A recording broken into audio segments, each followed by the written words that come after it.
오순절날이 이미 이름에 그들이 다 같이 한 곳에 모였더니 그들이 다 성령의 충만함을 받고 성령이 말하게 하심을 따라 다른 언어들로 말하기를 시작하니라. 거룩한 새벽의 기도자 여러분, 하늘 성령의 부으심으로 열려진 교회의 영광과 놀라운 성령의 충만함, 그 복됨 안에 든든히 설 수 있기를 바랍니다. 오늘은 하나님의 말씀 사도행전 2장 1절에서 13절까지의 말씀으로서 우리는 사도행전이 열려지는 성령의 역사, 선교의 역사의 사도들의 주도적인 아름다운 복음 증거의 역사를 우리가 읽어가며 그 복음 선교가 어떻게 출발이 되었는지 그 위대한 성령 강림의 사건 앞에 우리가 여기 섭니다. 사도행전 2장에 나타난 오순절 날이 이미 이름에 이른다는 말은 그냥 그 날짜가 이르렀다는 말보다는 그 안에 담겨져 있는 중요한 내용이 완전한 성취를 이뤘다는 중요한 용례를 그곳에서 들려주고 있습니다. 그래서 예수님께서 십자가에서 죽으시고 부활하시고 승천하셔서 이제 하나님의 우편 통치에서 새로운 구원 역사가 출발되는 예수 그리스도의 구속사의 완성이 이곳에서 보여지고 있는 성령 보내시는 사건입니다.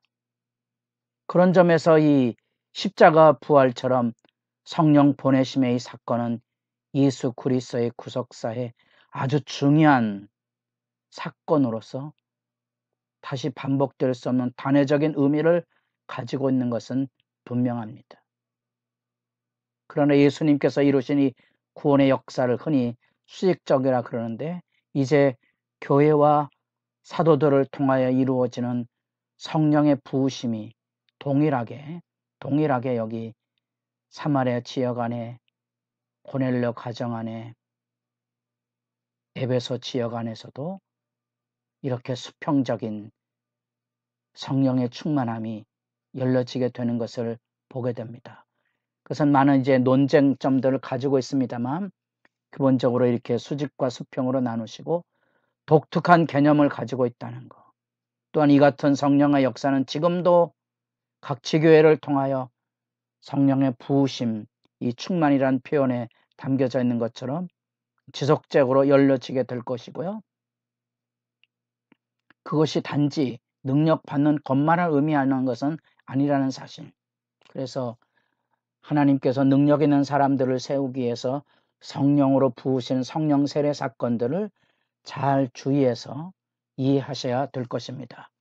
중요한 것은 이 독특한 성령의 부으심과 지속적인 성령의 역사가 이루어지는 여기 지금 이 사건을 우리가 말씀 안에 주목해 보는데 이로써 예수님의 구원 역사가 완성이 되어서 마치 예수님께서 이 땅에 탄생하셨던 것처럼 예수님께서 이루신 모든 복음 이 구원의 역사가 증거되도록 이제 새로운 예수 공동체가 탄생하게 되는 거죠.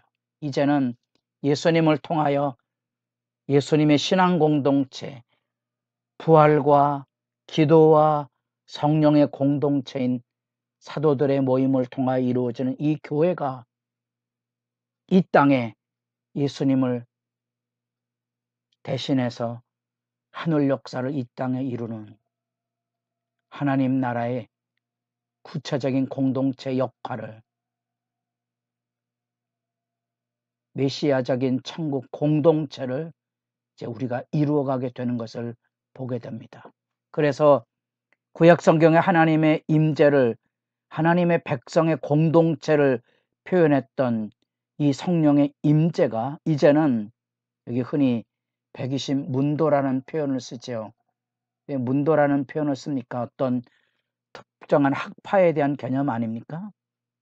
이제는 성전이 구약의 성전이 이제 더 이상 의미 있는 게 아니고 이제는 이 하나님의 집으로서의 성전이 어떤 지역 안에 있는 게 아니고 사도들과 이 120문도 하나님의 백성 공동체에게 성령의 임재가 이곳에 부어지게 되고 이제 이것 성전이 되는 거지요. 진정한 성전은 이제부터 교회가 되는 것입니다. 그 교회는 예수님의 영이 임하는 어느 곳이든지 어느 자리든지 어느 날이든지 우리가 주일을 예배하지만 주일만 예배하는 게 아니고 그 예배에 하나님을 향한 우리의 예배의 실제는 우리 현재 삶의 자리 안에 어느 곳이든지 어떤 자리든지 어떤 시간이든지 거룩한 산 제사로 드리는 합당한 예배의 실천이 그곳에 함께 담겨져 있는 거지요. 그래서 오순절 사건은 독특하게 이제 예수님 안에서 이루어지시는 구원 역사의 위대한 하나님의 큰일이 이제 교회 공동체 이 120문도를 통해 이루어지는 예수 공동체 안에 성령 임재의 영광이 열려지는 모습을 보게 됩니다. 말씀을 조금 자세히 볼 것은 이 오순절날 그들은 바람 같은 소리를 들었다는 거죠. 또 하나 불의 혀처럼 갈라지는 것들을 그들이 보았다는 거죠. 불 성령을 받은 게 아닙니다. 성령으로 나타나는 예수님께서 말씀하신 성령의 불세례 개념은 십자가를 통하여 완성이 된 거고요. 여기 나타난 불의 혀같이 갈라지는 것을 보았다는 거죠. 이 불의 혀는 각 사람의 불꽃이 각자의 방언을 하도록 이루어 주시는 성령의 신비로운 역사를 보았다는 거고요. 바람 같은 소리를 들었던 겁니다. 성령을 임재하는 그 생명의 바람처럼 하나님의 역사의 충만함이 성령의 역사의 충만함이 보고 듣는 실제로서 증거가 돼서 바로 그 성령의 충만함을 받은 겁니다. 불바다라가 아니고요. 불의 혀를 통하여 언어의 회복이 이루어져서 마치 창세기 10장의 바벨탑 사건 때문에 모든 족속이 흩어지게 됐는데 아브라함을 통하여 모든 족속에게 복을 받게 하는 구원 역사가 여기 오순절날 이미 이름에 완전한 성취가 돼서 각자가 난곳 방언으로 말을 알아들을 수 있도록 언어의 일치와 공동체의 회복을 통하여 새로운 복음 선교가 아브라함의 약속됐던 모든 족속으로 복을 얻게 하시려는 하나님의 구원 역사가 열려진 것이 성령 충만의 의미입니다. 이 놀라운 사실은 사람들에게 놀람과 경의를 가져다 주지요. 이게 무슨 소린가? 이게 무슨 사건이 일어났는가? 그들이 보고 들은 바 놀랍게도 여기 오순절날 많은 순례객들과 또 많은 예루살렘에 거주하는 귀향자들 속에 놀라운 이런 신비적인 사건이 그들에게 경이로움으로 다가와서 이것에 대한 질문하게 됩니다. 거기 15의 지역 이상의 각 지역의 사람들이 각자의 지방 언어로 말을 알아듣게 된 거지요. 언어 일치가 된 겁니다. 고린도전서 12장에 나타난 신앙의 능력으로 각자에게 주어진 신비적인 방언이 아닌 각자의 언어로 자기 고향의 언어로 지역의 언어로 알아듣게 되었다는 사실이지요. 그게 이제 놀란 거지요. 예루살렘에 거주하는 귀향자들은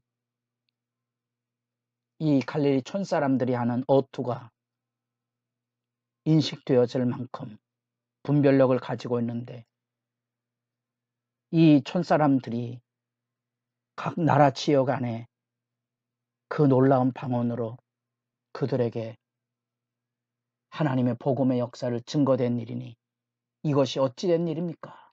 하고 놀라게 되지요. 이 안에 하나님의 나라가 아브라함을 통하여 이루시고자 했던 하나님의 나라가 성취가 되고 이제 새로운 하나님의 백성 이스라엘을 넘어 이방인들에게도 열려지는 하나님의 신앙 공동체가 여기 열려진 것을 우리는 충만이라고 표현합니다. 예수님께서 승천하셨던 우편 보좌의 하나님의 통치의 역사는 성령을 보내심으로 완성이 되는 것이고요. 그 성령의 보내심을 통하여 우리는 하나님 나라의 백성 공동체를 여기 예루살렘에서부터 만나보게 됩니다.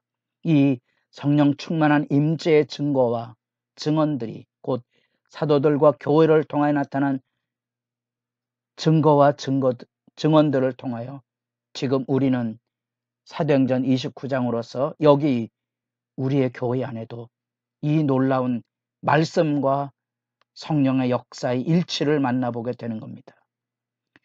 그 소동과 놀람 속에 이 역사 속에 오순절날 예루살렘이라는 독특한 사역 속에 특별히 첫 열매를 드리는 오순절 그날 이전의 구약의 관행에 의하면